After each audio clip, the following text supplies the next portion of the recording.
Locked On recruiting expert Brian Smith with us.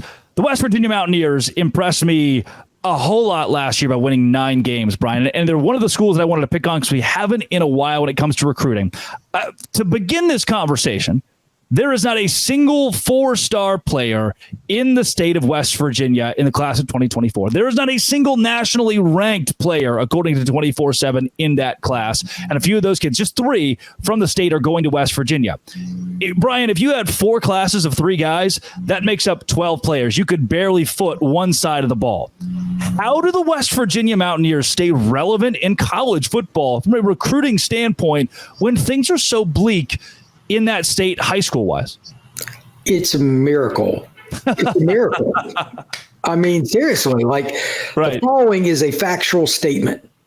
I go to games in South Florida where there are more Power 5 prospects on the field on a given Friday night between the two teams than there are in the state of West Virginia as a whole. Yep. And it's not close. There literally be 20 players or more that are between the two schools. If you go from freshman to senior, it's over 30. American Heritage, St. Thomas Aquinas, etc. It's insane. And that's why West Virginia recruits South Florida so hard. They take a lot of the 3-star kids down there. The recipe has always been the same. It goes back to Neal, etc. They redshirt. They take kids and they build them up. They have to win the long game. I think of BYU. They do the missions. Big 12 school that they got 23 and 24-year-olds at offensive tackle. That matters, man. He may not be as athletic as you, but if he gets his hands on you, it's not going to end well. They have to win with 21, 22, and 23-year-olds. Otherwise, they're going to get smoked. Now, it still probably won't go well for West Virginia when they play Ohio State because they got some 19-year-old receiver they still can't cover. But at least in the box, they can beat people up. And you got to give the coaches credit. They have been able to make big plays in the passing game with different guys over the last 10, 15 years. Whoever has been there, that's been a big part of it. It's still a miracle, though, because their margin for error is so thin. You can give a lot of credit to the strength and conditioning program because they don't have the same depth. The guys get hurt there. The difference between player 1 and 2 at a spot can be significant. It's not like you're trotting in a guy that Alabama, their next 5-star defensive end. They don't have that kid at West Virginia. It's amazing because that is literally one of the worst jobs in all of the Power 4 now is West Virginia for recruiting. There's just not enough players in state. Everything they do, it's got to be out of state, and that's hard. That's really hard. Brian, before, and I know there's some West Virginia fans that are listening that probably feel twofold. They feel, oh, wow, it's a miracle that we're good. It's crazy how good our staff has been. But also, are they dogging our state's high school recruiting? No, dogging's the wrong word. Just being objective about it. I mean, I come from Arkansas, and in the state of Arkansas, right, we had 5 guys go Power 5 out of the class of 2019. There just weren't, and 4 of the 5 didn't finish at a Power 5 school. It's not a very good state for recruiting, and there are many of those that exist. So then the question becomes, and maybe this applies to an Arkansas because they're SEC.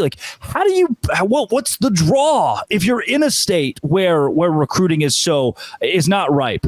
How do you get kids there? I know Arkansas's got the Dallas tie. For West Virginia, NIL doesn't seem to be crazy good, right? And is it the transfer portal? Do schools like this, are they going to have to start heavily concerning themselves with the portal as redshirting players becomes so non-existent?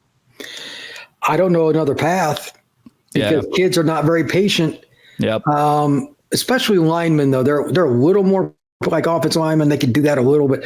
Like quarterback and stuff. If West Virginia misses, of course, quarterback's more important than any other spot. If they miss on an evaluation or they don't coach a kid up at that spot, they may not be 6-6. They might be 2-10. They have to win at quarterback and offensive line. Yep. And then the portal has to fill in spots where there aren't corners walking out of the state of West Virginia. All right, they're getting kids from Florida, Georgia, Washington, D.C., stuff like that. They have to. And, of course, they've always recruited Pennsylvania harder than any other state because it's right next to it, and they should. But, again, you're still talking about winning 80 to 90% of your recruiting battles out of state. The only schools in the country that are any good at that right now that pretty much do the same are Notre Dame, which kind of speaks for itself, Oregon, who has insane NIL money and the greatest booster of all time in Phil Knight. He's a billionaire, not an M, a B at the beginning of that word. Yeah. And those schools just have different kind of cachet. Every other school that is a tradition-rich program has a better recruiting base than most of the schools around them, like the Texas school. Like even Oklahoma, it's only 3 hours to Dallas. Yeah. And Oklahoma's not a terrible state for in-state. It's just not the same.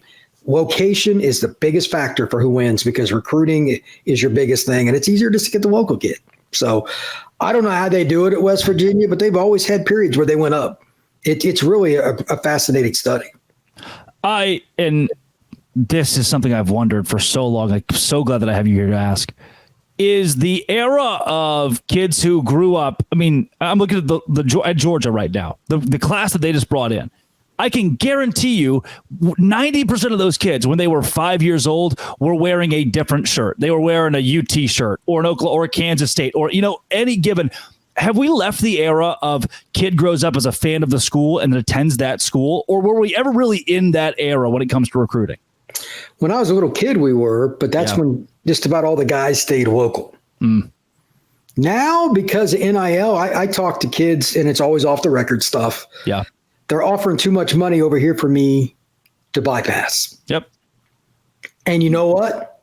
If you're going to get $100K more at school X instead of school Y, who's going to, that changes your life. So it changes your family's life, especially some inner city kid that's had it rough. He's not going to pass that up. Yeah. He may bypass the school he always wanted to go to and go play at the rival because it's still college football, but now his family's taken care of immediately. So that T-shirt probably isn't going to matter as much as what they're being offered in NIL. And to your point, a lot of parents, when they go on these visits, the first thing they say is, let's talk NIL before we go into anything else. That's not what schools want to hear. And that causes some strife. Some schools are done. There's a lot of in and outs where we think at school is a leader and then they're not, or vice versa. It's really the Wild West. It's impossible to project where kids are going anymore. It's really wild. I think you hit the nail on the head earlier in the show by saying money. I mean, that's it. TV networks, expansion, realignment, the house case to kids and their parents' money. Right? That's what's 100%. Pushing college football. Hey, I like making money. I know you like making money, and we make more money when folks click on our stuff. Where can more people find your recruiting news every day? At FBScout_Florida on X. Right now, it is wild. Every time I click on something, it's a surprise. Kids from all over the country going everywhere because of alignment and stuff. Kids from Oklahoma going to Auburn. Kids from LA going to Penn State. It's just stuff that's never happened in my life.